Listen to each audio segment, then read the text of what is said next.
কই গেছিলি তুই? কোত্থেকে আসলি তুই? নেমো খারাপ ওই শাশিটারে খাওয়াইতে গেছিলি তুই না? বৌমা সংযত হয়ে কথা বলো। তুমি আর নিমো খারাপ বলতে পারো না। আরে কেন কি হইছে? আমি ভুল বলছে কোথায়? যে ছেলেরে আমরা নিজের ছেলের মতন পাইলাম ওইটা বড় করছি, এখন সে লায়ক হয়ে গেছে, এখন তার কাছে আমাদের কোনো দাম নাই তো। হ্যাঁ, এত নিষেধ করার পরেও সে এখন তার ইচ্ছা মতো সব কাজ করে বেড়াইতেছে। কেন? ও তো ভুল কিছু করতেছে না।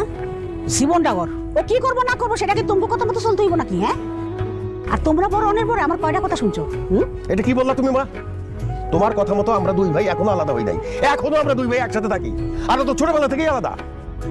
ওর বাপ ছোটবেলা ওরে ফালাই তুই গেছে গিয়া, আমরা ওর একটা ঘর দিলাম, সেই ঘরেও সে উঠলো না।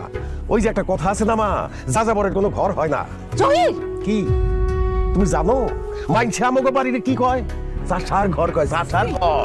পুরা গ্রামটারে একটা গোয়াল ঘর বানায় রাখছে, আমাকে মার ইজ্জত আর কিছু থাকলো না। আর সবকিছু করতেছে তোমার লাই পাইয়া, সাথে আমার এই মাইয়াটারেও তুমি নষ্ট করতেছো। আমি আমি তোর মেয়েরা নষ্ট করতেছি? আব্বা, দাদির এখানে কোনো দোষ নাই। একদম চুপ, কোনো কথা কবি না।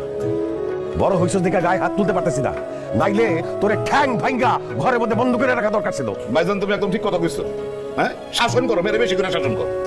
আমার মেয়ের বলার পর তো সে একবার রাকিবের দিকে ফিরে তাকায় না। হ্যাঁ, এটা কথাই শোনেন।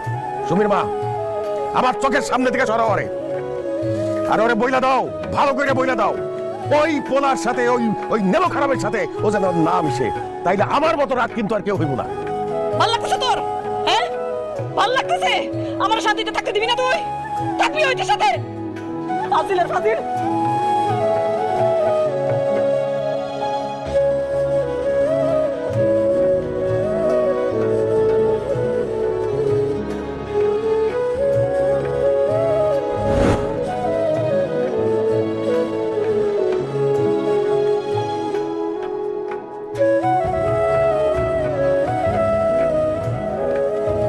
তুমি মন খারাপ?